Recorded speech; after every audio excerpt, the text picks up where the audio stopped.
Salut l'équipe, bienvenue au cœur du jeu. Donc aujourd'hui, on a l'extrait de notre entrevue avec Geoffrey Durban. Donc Geoffrey est un attaquant actuellement meilleur buteur du championnat national, donc la troisième division française. Et dans l'extrait d'aujourd'hui, on repasse justement sur son poste avec un spécifique attaquant. Donc au travers de quelques-unes de ses expériences, Geoffrey nous donne des billes, nous explique les éléments qui ont contribué au succès qu'il connaît aujourd'hui.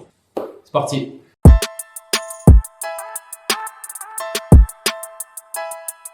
Jusqu'à ce moment-là, dans le monde senior, c'est ta meilleure carte, c'est ta meilleure, c'est ta Ouais, meilleure c'est ma meilleure saison saison. en tant que but, Ouais, en termes de but.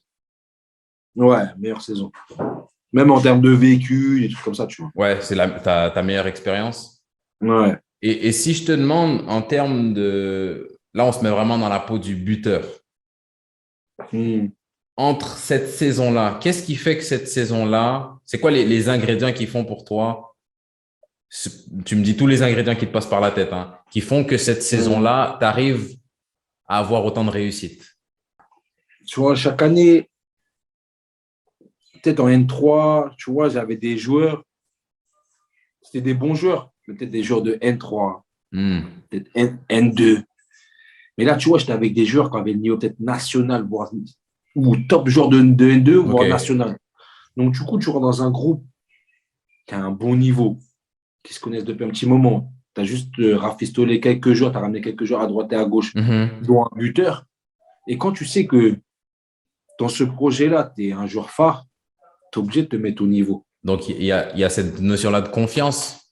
Voilà, il y a cette notion de confiance. Bien sûr, la confiance vient avec les perfs, mais être dans un Mmh. environnement où tu te sens bien, ça peut jouer. Ouais, ça joue super. Ça joue, c'est important parce que moi, tu vois, ma madame, sa Hmm. famille, du côté de son père, ils habitent à Sedan. C'est Ok. dans la tête, t'es bien. Tu sais que Hmm. tu vas bien être accueilli, tu vois. C'est-à-dire que tu es tranquille dans ta tête. Bon, en plus, je suis à Sedan, je suis à 2 heures de Paris. C'est-à-dire si j'ai un Ouais. petit problème, je peux le régler en 2 secondes. Mais sinon, là-bas, il y a tout ce qu'il faut pour t'entraîner, pour faire de la muscu. Si tu veux faire du rap, il y a le coach des gardiens, il y a le coach, l'entraîneur Ouais. adjoint. Tu vois. Il y a tout, tout est en œuvre pour Et, que ça se passe. et de ce côté-là, c'est un truc auquel je n'avais pas pensé, mais même dans tes entraînements, là, tu parles de faire du rab, par exemple. Est-ce que c'est Hmm. quelque chose que tu as plus fait cette année-là dans des spé attaquants? Est-ce qu'il y a des gestes que tu as beaucoup Non, travaillé cette année-là? je l'avais J'avais Dis-moi, déjà dis-moi. commencé à Saint-Maur. J'avais déjà Ok. commencé à Saint-Maur parce que le coach de Saint-Maur, Bernard Bougère, c'était un attaquant qui a joué en Ok. Ligue 2, peut-être en Ligue 1. Et à la fin des entraînements à Saint-Maur, déjà, je faisais du rabat avec lui, on faisait des Plus séances de, que, de plus reprise que de les années volée. passées, plus que les années avant sa mort. Ouais, Ok. voilà, voilà. Ok, donc ça coïncide Donc, quand même avec ton année de 13 buts, c'est pas anodin.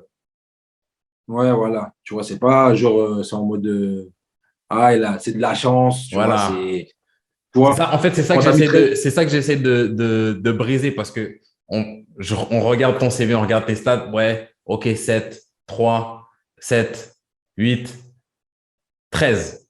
Ok. Il s'est passé quoi pour arriver à 13, 15, ouais, 16? non, il y a le travail. Je me connais, Voilà. j'ai toujours été un Oui. bosseur. Ça veut dire, j'ai toujours fait du rap. Mais vraiment, quand je suis arrivé à Saint-Maur, on n'avait pas spécialement une salle de muscu, mais j'avais une salle, j'avais un coach sportif à côté, tu vois. Ok. Donc, du coup, je faisais des trucs à côté et tout. Et en termes de spé attaquant, tu me parlais du coach de Saint-Maur qui, lui, t'a un peu Ouais, enfin, qui t'a pris beaucoup là-dessus. ouais, on se faisait des concours. Celui qui perd, il paye une petite canette, une petite boisson, tu vois, un petit truc comme ça. L'autre, il offre un truc, tu vois. Et ces spés-là, ils étaient réguliers, c'était chaque semaine. Ouais, c'était régulier. Combien de C'était, fois dans la semaine, par exemple? allez, 2, 3 fois. Deux, trois fois, ok. Ouais, on faisait. Tu vois, généralement, le jeudi, c'était tranquille 48 heures avant le match. C'est-à-dire, on se bousillait, on Hmm. se renvoyait avec le. C'était des 40 minutes. Et c'était Et c'était c'était affolant. répétition de gestes, répétition de gestes. Et est-ce que ça a joué sur ta confiance devant la cage? Un peu, hein. Un peu, tu Hmm. sais. Tu répètes le geste une fois, 2 fois, 3 fois, 4 fois. Au début, tu te dis, le gardien va la chercher, tu tires à côté, elle va le cadrer, mais tu mets pas. Tu vois, des trucs comme ça. Mais à force de répéter, de répéter, de répéter, ça venait naturellement. Hmm. Même lui, tu as des petits détails. Tu vois, quand tu es devant, tu peux mettre des beaux buts, frappe lucarne, mais tu vises toujours le sol. Parce que le gardien, même si Elle va tellement arriver vite au sol qu'il n'aura pas le temps de se déployer. Même sa jambe l'a déployer, c'est dur. Donc, du coup, à force, j'ai écouté ses conseils. Je tire fort au sol, pas reprise de volée. Fort. Donc, Gardien, le temps qu'il se déploie. donc t'as même des petits conseils comme ça qui t'ont aidé devant la cage. Non. Non. Ok. Juste ça, franchement, ça a été un bon coach. Tu vois. Ok. J'arrive à Basser-Borgo, étiquette de buteur. Voilà. Grosse saison. Là. Est-ce que c'est un peu est-ce que c'est un peu une pression aussi? Non, même pas. Non? Pas. Même pas un peu, même pas dans un coin de ta tête quelque part. Même pas de pression, je te jure. Même Pourquoi? pas. Pourquoi c'est pas une pression? C'est devenu banal. Hmm. En vrai de vrai, c'est devenu banal. Si je sais où je veux aller, j'ai besoin d'avoir cette étiquette-là. Tu vois? Parce que, en vrai, je ne marque pas.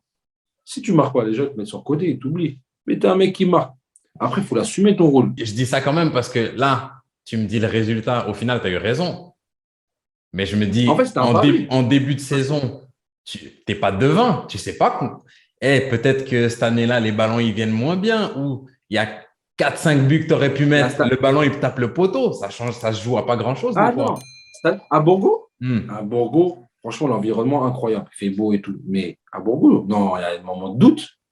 Il y a des moments, j'ai eu une période pendant 9 matchs, je n'ai pas marqué. 9 matchs, je n'ai pas marqué. Et c'est là où je me dis, par exemple, tu me dis pas de pression, mais là, on est en national, 9 matchs sans marquer. Il n'y a pas à un moment donné la petite voix qui se dit, ah putain, national, imagine, j'ai pas ce qu'il faut. Ouais. 9 matchs sans marquer. Moi, j'arrive à Borgo, tu vois, les gens, ils avaient cette étiquette. Ouais, Durban, ok, c'est un top joueur de N2, mais national, c'est autre chose. On ne sait pas ce que ça vaut Durban en national. Tu vois.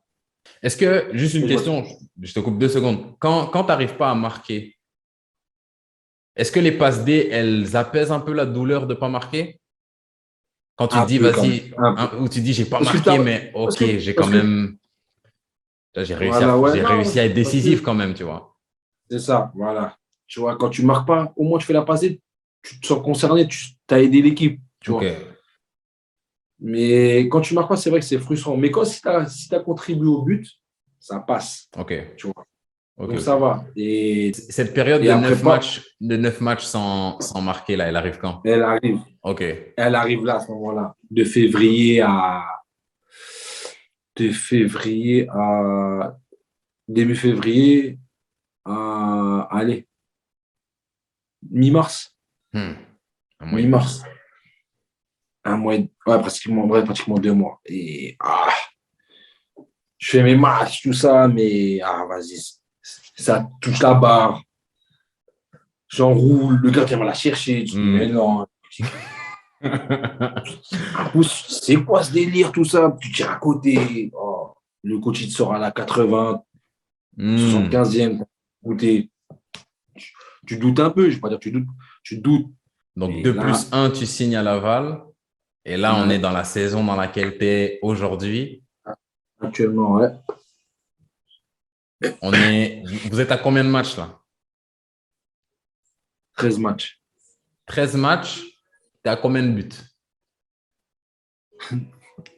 9. 9 buts. Ok. 9 buts. Si je te dis entre. Bon, déjà, on va rester sobre. Si je te dis de me comparer avec la saison passée, qu'est-ce qui fait. C'est une question que je t'ai déjà posée, mais tu es à 13 matchs, 9 buts. Qu'est-ce qui fait que cette année, tu as plus de réussite que l'année passée à la même période?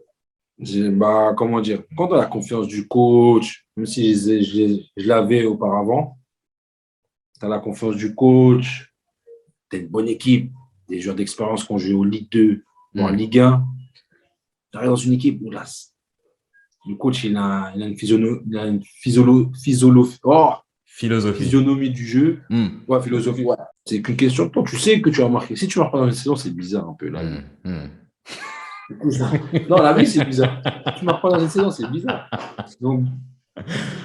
Donc, du coup, tu as la confiance de l'équipe, tu as la confiance du coach, du public. de ta madame, de ton agent. Il y a tout. Il y a tout qui Il y a tout qui coïncide pour que ça se passe bien. Donc, les 3 premiers matchs, tu ne marques pas. Je marque pas et on a marqué qu'un but. OK. J'ai commencé à dire, les gens, en plus, le public à Le Basseur, à Laval, ils sont un peu exigeants, tu vois. Mhm. Et ça, Commence à faire, la tribune. est-ce que ça, parce que tu Ça joue dans le mental? Ouais, pas du tout. Même pas. Moi, Ok. je t'ai dit, j'ai marqué, je vois pas pourquoi je me remarquerai pas, tu vois. OK. C'est ça. Je sais que tôt ou tard, je vais marquer. Hmm. Je sais pas quand, mais je sais que je vais marquer. Il faudra pas qu'ils soient choqués, les gens. Donc, du coup, il s'est venu. On joue contre Borgo. Je retourne à Borgo, 4e journée, tout ça. Je connais comment. Tu connais le terrain, tu as déjà marqué Dans le terrain. Et mes potes, ils aiment bien me titiller. Mes potes d'ici, ils me disent, toi, t'aimes trop jouer contre tes anciens clubs. Je dis, non, même pas. Allez, Ziak, doublé. Ils ont doublé. Les gens m'ont dit, ah non, ils ont réveillé durement. Coach, le coach adjoint, et c'est un ancien entraîneur qui entraînait les coachs de gardiens au PSG aussi. Okay. Il y a eu les Zatan, il y a eu les Cavani, tu vois. Le petit truc, il y a des trucs qu'on travaille en entraînement que ça, on répète. Est-ce que tu peux nous en trahir des secrets? Est-ce que tu peux nous en donner deux petits trucs qu'on t'a dit ou tu t'es dit, ah, ça, j'avais pas entendu avant? Tu vois, c'est quand on arrive angle fermé. Ça, c'est un truc que je travaille encore actuellement. OK. Angle fermé, on a toujours cette tendance à tirer fort, croiser, c'est trop croisé. Et lui, comme dit, quand tu arrives au premier poteau, le gardien a tendance à faire ça, à poser son pied par terre, à lever la main. Fort sous la barre, premier poteau, sous la barre fort. Le gardien, non. Parce qu'il va chercher à bloquer la frappe croisée et il va se mettre comme ça pour essayer de toucher en mode Inch'Allah là-bas. Il a dit, tu tires fort sous la barre, premier poteau. Et ça, je répète des fois à l'entraînement. Mais tu sais, moi, je le tente quand on fait des petites oppositions, des bannis. OK. Tirer fort sur la barre. Des fois, ça rentre, des fois, ça ne rentre pas. Mais c'est dur à le faire. C'est un truc que tu travailles. Et c'est un truc que je travaille. Est-ce que là, tu as le truc, tu nous as donné le truc le truc de frappe sous la barre, angle fermé. Est-ce que tu as un autre petit truc là? Parce que là, ah non, après là, ça garde d'un premier truc après là, c'est pas bon. Non, je donne trop des trucs.